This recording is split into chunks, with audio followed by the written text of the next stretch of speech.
네, 영상으로 보셨듯이 올해부터 고교학점제가 본격 시행되면서 변화된 고등학교 생활이 궁금하신 분들 많으실 것 같은데요. 그래서 오늘 이슈앤피플 시간에는 고교 생활을 성공적으로 시작할 수 있도록 교육과정 전문가를 모시고 이야기 나눠보도록 하겠습니다. 네, 2022 개정 교육과정 전문가 정선호 선생님 모시고 이야기 나눠볼게요. 선생님 안녕하세요. 네. 안녕하세요. 안녕하세요. 성공적인 고교 생활을 안내할 교사 정선호입니다. 고등학교 입학을 앞두고 걱정과 설렘이 교차하실 것 같은데요. 오늘 이 시간을 통해 걱정은 내려두고 설렘만 가지고 힘차게 고등학교 시작해 보도록 하겠습니다.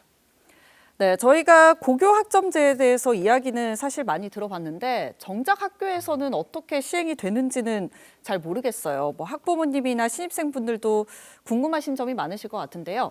우선 고교 학점제에 대해서 설명을 좀 해주실 수 있을까요? 네, 고교 학점제는 학생들의 기초 소양과 기본 학력을 바탕으로 진로와 적성에 따라 과목을 선택하여 이수하고 이수 기준에 도달한 과목에 따라 학점을 취득해서 졸업하는 제도인데요. 내용이 너무 길고 어려우시죠? 4가지로 간략하게 정리해서 보시면 됩니다. 첫 번째는 진로와 적성, 두 번째 과목 선택, 세 번째 이수 기준에 도달, 네 번째 학점 취득. 이렇게 생각하시면 바로 고교 학점제의 핵심입니다. 네, 제가 고등학교에 입학할 때 수능 등급제 첫 도입 세대여가지고 굉장히 혼란스러웠던 기억이 있거든요. 아마 지금 고등학교 입학하는 학생들도 그런 생각을 많이 가질 텐데 그렇다면 이 고교 학점제를 통해서 가장 크게 변화하는 포인트가 어떤 게 있을까요? 네, 바로 개인별 시간표입니다. 중학교 교육과정 같은 경우 학교에서 제시하는 시간표대로 수업에 들어갔는데요. 고등학교는 학생 선택에 따라 개인별 시간표가 만들어집니다. 물론 1학년 때는 학교 모두가 공통 과목으로 수업을 듣기 때문에 중학교와 같은 방식으로 수업을 듣고요. 2학년 때 학생들이 선택한 과목에 따라 개인별 시간표가 시작되게 되는 겁니다. 바로 학생 맞춤형 교육과정이 이것입니다. 네, 굉장히 또 중요한 변화 같은데요. 학생이나 학부모가 꼭 알아야 할 부분이 있다면 자세히 좀 설명해 주실까요? 네, 바로 고등학생이 예비 대학생이 된다는 겁니다. 고등학생도 수강 신청을 해서 과목 선택을 하고 공강 시간이 발생하게 되는데요. 이 공강 시간 같은 경우 소인수 과목을 수강해서 들을 수도 있고 자기주도적 학습을 할 수도 있으며 학교에서 제공하는 다양한 프로그램에 참여할 수도 있습니다. 그리고 또 고등학생이라면 반드시 알아야 될 부분이 시험인데요. 한 학기에 7과목에서 9과목을 수강하고 있는 고등학생의 경우 시험 일정 또한 성적과 바로 직결이 되기 때문에 매우 중요합니다. 그래서 이 부분을 꼭 체크해 주시기 바랍니다. 네, 공강 시간도 생기고 개인 시간표도 생기고 어찌 보면 좀 예비 대학생이 됐을 것 같다 이런 느낌이 들 수도 있을 것 같은데 한편으로는 또 걱정되는 게 학생들한테는 내신 평가를 어떻게 하느냐 이게 네. 큰 걱정이거든요. 이건 또 어떻게 이루어질까요? 네, 평가 제도 또한 변경이 됩니다. 몇몇의 과목을 제외하고 절대평가와 상대평가 모두가 학교생활 기록부에 함께 기재가 되는데요. 절대평가 같은 경우 과목에서 제시하는 성취 기준에 학생들이 도달한 정도를 성취도로 평가하는 방식이고요. 상대평가의 경우는 학생들이 받은 석차 등급을 매겨서 제시하는 방식입니다. 이제는 성적뿐만 아니라 학생이 수강한 성취도 또한 중요해지게 되는 것입니다. 네, 그렇다면 좀 궁금해지는 게 학생 입장에서는 내신을 받는 게 그 전보다 어려워졌는지 쉬워졌는지가 좀 궁금하거든요. 이에 대한 추가 설명도 좀 부탁드립니다. 네, 쉽게 설명드리겠습니다. 절대평가는 학교에서 제시하는 이수 기준에 아이들이 수강을 하며 A, B, C, D, E와 같은 알파벳을 통해서 성취도를 평가하는 방식입니다. I가 발생할 수도 있는데요. I는 미이수로 재수강을 해야 되는 과정입니다. 걱정이 많으실 수 있죠. 하지만 학교에서는 예방 지도와 보장 지도를 통해 절대 미이수가 발생하지 않도록 최선의 노력을 다하고 있으니 너무 걱정하지 않으셔도 됩니다. 다음은 상대평가인데요. 상대평가는 9등급제에서 5등급제로 등급이 완화되었습니다. 9등급제 같은 경우에는 1등급이 4%, 2등급이 7%, 도합 11% 정도가 우수한 성적을 받을 수 있었다면 5등급제에서는 1등급 10%, 2등급 23%로 대략 33% 정도가 우수한 성적을 받을 수 있게 돼서 학생들이 훨씬 내신을 따기가 수월해진 변화다라고 말씀드릴 수 있겠습니다. 네, 내신을 받는 게 상대적으로 쉬워진 만큼 이 학생들이 높은 등급을 받는 학생들도 많아질 테고 그렇게 되면 이 내신을 따기가 더 어려워지는 게 아닌가 또 경쟁이 치열해지는 게 아닌가 이런 걱정이 들기도 하거든요. 여기에 대해서는 좀 어떻게 생각하시나요? 네, 그렇지 않습니다. 정시 전형의 핵심인 수능이 통합형 수능으로 변경됩니다. 크게 2가지의 변경 사항이 있는데요. 첫 번째, 탐구 과목이 통합사회와 통합과학 1학년 때 학습한 과목을 학생 모두가 응시하게 됩니다. 두 번째는 수학 과목입니다. 수학은 난이도가 높아서 매우 부담이 큰 과목인데요.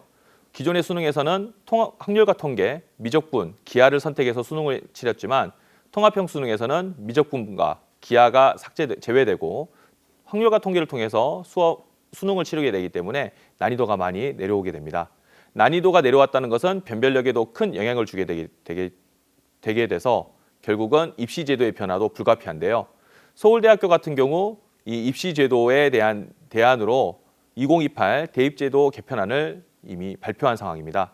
정시 전형에서 1단계는 수능 전형으로 3배수를 선발하고 2단계부터는 교과 역량 평가를 실시하겠다고 밝혔는데요.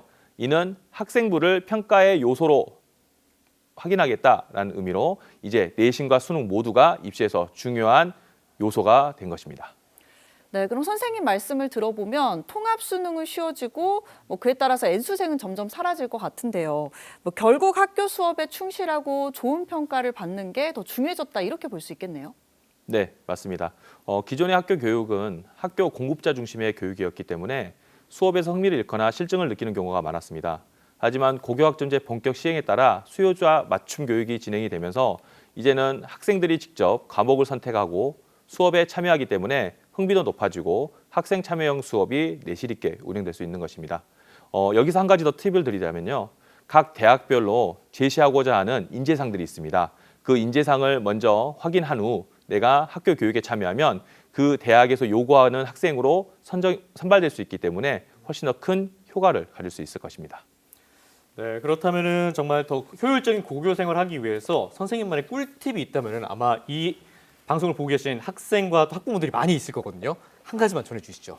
네, 중학교는 고등학교와 다르게 학습의 내용이 심화되고요. 수업 양도 늘어나고 평가 방식도 굉장히 다양해집니다.